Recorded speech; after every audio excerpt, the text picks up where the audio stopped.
ফের গরু পাচার রুখল কুসুম মন্দির বিধায়ক তাপস চন্দ্র রায়। শনিবার দুপুরে উত্তর করঞ্জি হাটখোলা এলাকায় বিধায়কের তৎপরতায় গরুবোধাই মোটর ভ্যান আটক করে পুলিশ। ঘটনায় গ্রেপ্তার করা হয়েছে দুজনকে। ধৃতরা হলেন মুজাফফর রহমান ও মিজানুর আলম। পুলিশ সূত্রে জানা গিয়েছে, উত্তর দিনাজপুরের ডালিমগাঁও থেকে গরুগুলি নিয়ে দক্ষিণ দিনাজপুরের দিকে যাচ্ছিল ওই মোটর ভ্যান। গাড়িটির গতিবিধি সন্দেহজনক মনে হওয়ায় সেটি আটকান বিধায়ক। খবর দেওয়া হয় কুসুম মন্দির থানায়।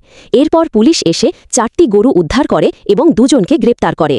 কুসুমন্ডি ব্লকের করঞ্জি অঞ্চলের উত্তরপাড়া এলাকাতে উত্তরপাড়া এলাকাতে 3-4 দিন আগে সম্ভবত 4 তারিখের ঘটনা ঘটেছিল। ট্রাক্টরে আঘাতে ট্রাক্টরের ইয়েতে অ্যাক্সিডেন্টে একটা বাচ্চা মারা যায়। সেই পরিবারের সাথে সাক্ষাৎ করতে যাচ্ছিলাম আমরা সকলে মিলে।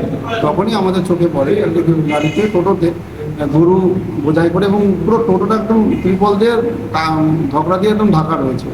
আমাদের সন্দেহ হলো যে গরুর যে মালিক বা গরু যে নিয়ে আসছিল যে টোটোর করে, সেই গরুর মালিক সঠিকভাবে উত্তর দিতে না পারাতে আমাদের মনে হয়েছে যে কোনো কিছু একটা বিষয় রয়েছে। এবং পরবর্তীকালেও আমরা জানতে পারি যে উনি দীর্ঘদিন ধরে গরু ব্যবসা করেন এবং মাঝখানে বন্ধ ছিল, আবার উনি গরু ব্যবসা করেন কিন্তু অবৈধভাবে। উনি গরুগুলো সম্ভবত যা বললেন ওনার কথাতে, যদি আমার কাছে ভিডিও আছে, যা উনি যেটা বললেন সম্ভবত ডালখোলা থেকে ডালিমগা থেকে গাড়ি গরুগুলো নিয়ে আসছে। তো এত ভেতর দিয়ে ডালিমগাতে গরু নিয়ে আসছে মানে এখানে সন্দেহ তো স্বাভাবিক হওয়ার এটা।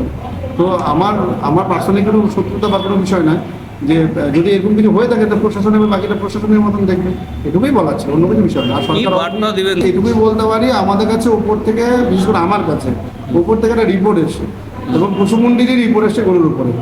যেদিন আমি এর আগের দিন আমি ওই কুসুমন্ডিতে যেদিকে ওই উষান লাইনে যে সরকার গরু যে ধরেছিলাম, সেই দিনকে রাত্রেবেলায় আবার আমাদের সোমশিয়া থেকে 3 জন ব্যক্তির নামে আমার কাছে একটা লেটার এসেছিল, যারা রাত্রিবেলা গরু পাচার করে, যার মধ্যে গতকাল একজনকে কালিকাপুরতে অ্যারেস্ট করেছে পুলিশ।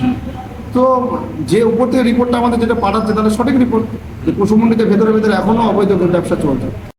দেখুন, এই জন্যই তো আমাদের কাছে যে রিপোর্ট আসে তার জন্য আমাকে সরজমিনে প্রশাসন যখন দুর্বল হয়ে যায় তখন এমএলএকে জনপ্রতিনিধিকে নামতে হবে। কারণ আমরা সবাই জানি লিগালভাবে সব ব্যবসা করে কোনো অসুবিধা নেই, কিন্তু যখন অবৈধভাবে ব্যবসা হবে সরকার তার 0 টলারেন্সে কাজ করবে।